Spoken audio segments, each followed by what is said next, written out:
안녕하세요. 오늘은 도쿄 부동산 디벨로퍼들이 서브컬처를 어떻게 활용하는지 조금은 자세히 살펴봅니다. 제가 영상을 만드는데 1년 정도 넘게 자료를 모았는데요. 그렇다 보니 다룰 내용이 많습니다. 그래서 이번 영상은 시리즈물입니다. 도쿄의 주요 부동산 디벨로퍼들은 애니메이션, 게임, 만화로 대표되는 서브컬처를 하이엔드 예술로 격상시켜 도시 경쟁력의 핵심 자산으로 만들고 있는데요. 모리빌딩, 미쓰비시지쇼, 도쿄 등은 서브컬처가 가진 방대한 세계관과 팬덤의 정서적 유대감을 활용해 일회성 이벤트가 아닌 지속 가능한 도시 브랜드로 정착시키는 데 집중하고 있습니다. 당연히 이를 보여주는 공간으로 자신들이 개발한 곳을 활용하고 있죠. 이는 단순히 외부 콘텐츠를 채워 넣는 방식과는 근본적으로 다른 접근입이죠. 이러한 전략이 필요한 이유는 명확합니다. 모리빌딩 관련 인터뷰를 찾다 보면 자주 등장하는 표현이 있습니다. 보통 빌딩은 문을 열었을 때 가장 신선합니다. 그리고 시간이 갈수록 관심이 떨어지죠. 그래서 언제나 빌딩을 새롭게 유지하도록 노력해야 합니다. 한국도 상황은 비슷합니다. 더현대 서울이 수많은 팝업과 크리스마스 마켓을 열고 신세계가 본점에 루이비통 최대 매장을 새로 열거나 강남점의 신세계 마켓을 리뉴얼하는 것 모두 빌딩의 신선함을 유지하기 위한 노력이죠. 하지만 도쿄의 디벨로퍼들은 여기서 한 발 더 나아갑니다. 콘텐츠를 직접 발굴하고 장르를 확장하여 상업시설을 포함한 산업 전반을 새롭게 재편하는 데 주력하는데 그 중심에는 바로 서브컬처가 있습니다. 도쿄 디벨로퍼들의 서브컬처 활용 전략은 크게 세 가지 축으로 볼 수 있는데요. 첫째, 서브컬처의 재정의입니다. 부동산 디벨로퍼들은 공간이 가진 위상을 활용해 매니아층에 국한됐던 대중적 콘텐츠를 예술의 경지로 끌어올립니다. 이를 통해 대중에게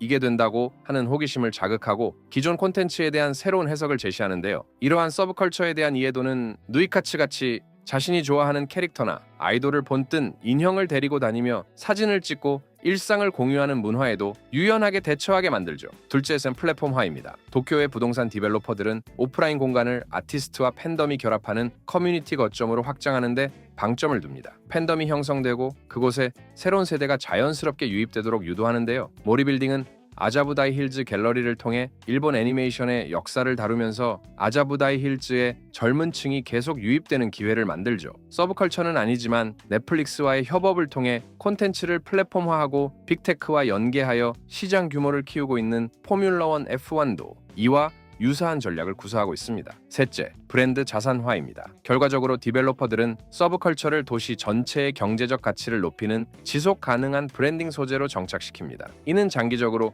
국내외 사람들이 도쿄를 계속해서 찾게 만들고 이와 연결된 부가산업 및 트렌드를 만듭니다. 앞서 말했듯이 이번 영상은 시리즈물인데요. 모리빌딩의 힐즈, 토다빌딩의 크리에이티브 뮤지엄, 에비스 맥주의 에비스 브러리 도쿄, 시부야 파르코의 사이버스페이스, 그리고 미쓰비시지쇼의 마루와 신마루 빌딩을 중심으로 도쿄 디벨로퍼들이 서브컬처를 활용하는 방식을 살펴보는데요. 오늘은 모리빌딩만을 먼저 살펴봅니다.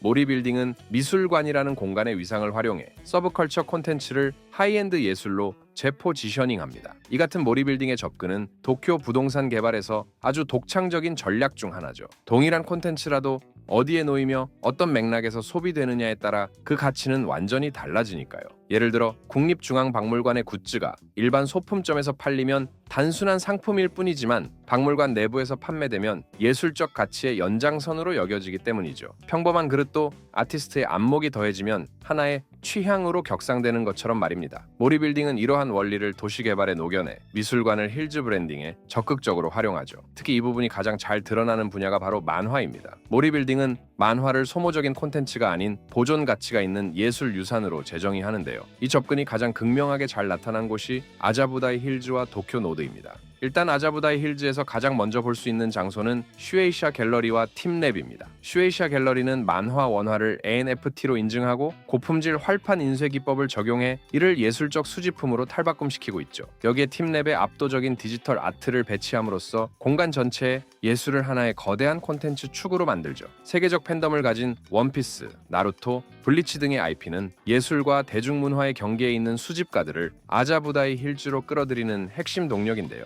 슈에이샤 갤러리 같은 경우 디지털 인증을 통해 확보된 원화의 희소성은 글로벌 자산가와 수집가를 유입시키는 강력한 도구로 만들고 콘텐츠의 문화적 신뢰도를 더하죠. NFT를 통해 진품을 보증한다는 사실 자체가 슈에이사와 힐즈 두 브랜드의 신뢰도를 높이니까요. 그리고 여기에 아자부다이 힐즈 갤러리를 통해 이러한 부분을 더 견고하게 만들죠. 다음은 아자부다이 힐즈 갤러리입니다. 아자부다 힐즈 갤러리는 일본 만화가 단순한 산업이 아닌 현대 일본의 문화 유산이라는 관점을 제시하는데요. 대표적인 전시가 가장 최근에 열린 이사오 타카하타 회고전과 포켓몬 공예전입니다. 특히 타카하타 회고전은 초기 TV 애니메이션부터 지브리 작품까지 50년 이상의 작업을 돌아보며 지브리의 설립 맥락과 타카하타의 작업 세계를 정리했는데요. 이를 통해 일본 만화가 국가 브랜딩의 핵심이자 콘텐츠 산업의 근간, 그리고 일본만의 예술 장르라는 관점을 제시합니다. 이 전시회에서는 일본 애니메이션이 어떻게 발전했는지 짚어보죠. 특히 영미권의 이야기에서 점차 일본 고유의 이야기를 애니메이션으로 만드는 변화는 일본 만화가 어떻게 탄탄하게 일본 콘텐츠의 기반이 되었는지 보여주죠. 알프스 소녀 하이디에서 폼포코 너구리 대작전을 포함한 지브리 작품들의 발전을 보다 보면 일본 애니가 어떻게 경쟁력을 다져왔는지를 알 수 있으니까요. 이와 다르게 포켓몬 공예전은 만화가 어떻게 하이엔드 예술로 저변을 확대할 수 있는지를 보여주었는데요. 이 공예전은 2023년 이시카와현 국립공예관에서 처음 선보였습니다. 일본의 인간 문화재부터 신진 작가까지 20명의 공예가들이 포켓몬 캐릭터를 금속, 흙, 나무, 섬유 등 다양한 소재로 재해석한 약 70에서 90점의 작품을 전시했죠. 2025년에 열린 순회전에서는 기존 전시회에 콜라보 카페, 스탬프 랠리, 지역 공예가와의 만남 등 관람객 참여형 프로그램이 더해지면서 전시회 규모가 대폭 확대되었습니다.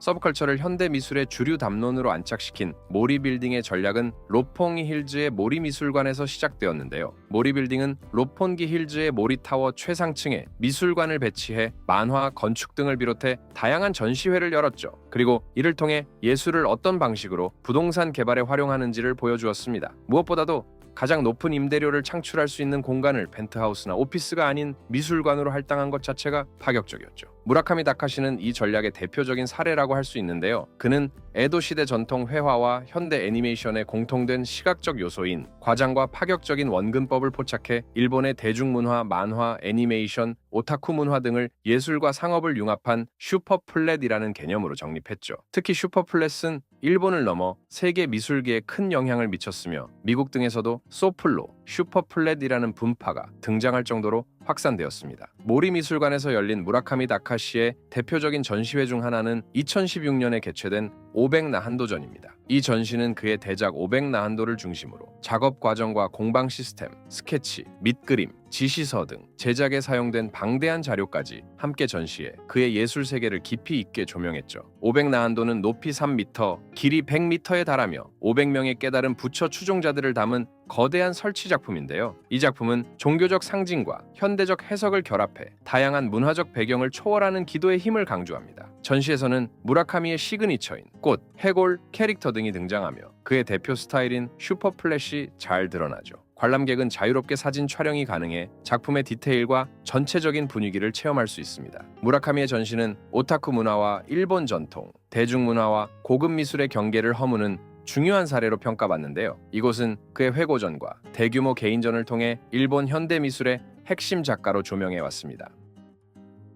다음은 도쿄노드입니다. 도쿄노드는 예술을 창의성의 기반이자 도시 인프라의 한 축으로 확장하는 실험 공간인데요. 모리빌딩이 토라노몬 힐즈 스테이션 타워에 조성한 이곳에는 현대미술 네트워크를 쌓아온 결과물이 집약되어 있죠. 특히 8층에 위치한 도쿄노드랩은 전 세계 크리에이터와 기업들이 모여 새로운 도시 경험을 연구하는 오픈 이노베이션 거점인데요. 단순히 완성된 작품을 보여주는 전시장을 넘어 비즈니스, 기술, 예술, 엔터테인먼트가 융합되어 새로운 가치를 창출하는 창조적 허브 역할을 하고 있습니다. 제가 방문했던 2024년 겨울에는 뮤직 인 더 뮤지엄이라는 인터랙티브 디지털 아트 전시회가 열렸는데요. 아우디 차량을 포함한 여러 기업의 기술과 뮤지션들의 음악을 새롭게 해석한 작품들을 만날 수 있었습니다. 지금까지 소개한 사례는 아주 일부에 불과한데요. 모리빌딩의 궁극적 목표는 예술을 도시 경쟁력의 인프라로 구축하는 것인데요. 힐즈에서는 언제나 새로운 예술 콘텐츠가 열리고 있죠. 이는 단순한 브랜딩 도구가 아니라 모리빌딩이 지향하는 버티컬 가든 시티 비전의 핵심 축이라고 할 수 있습니다.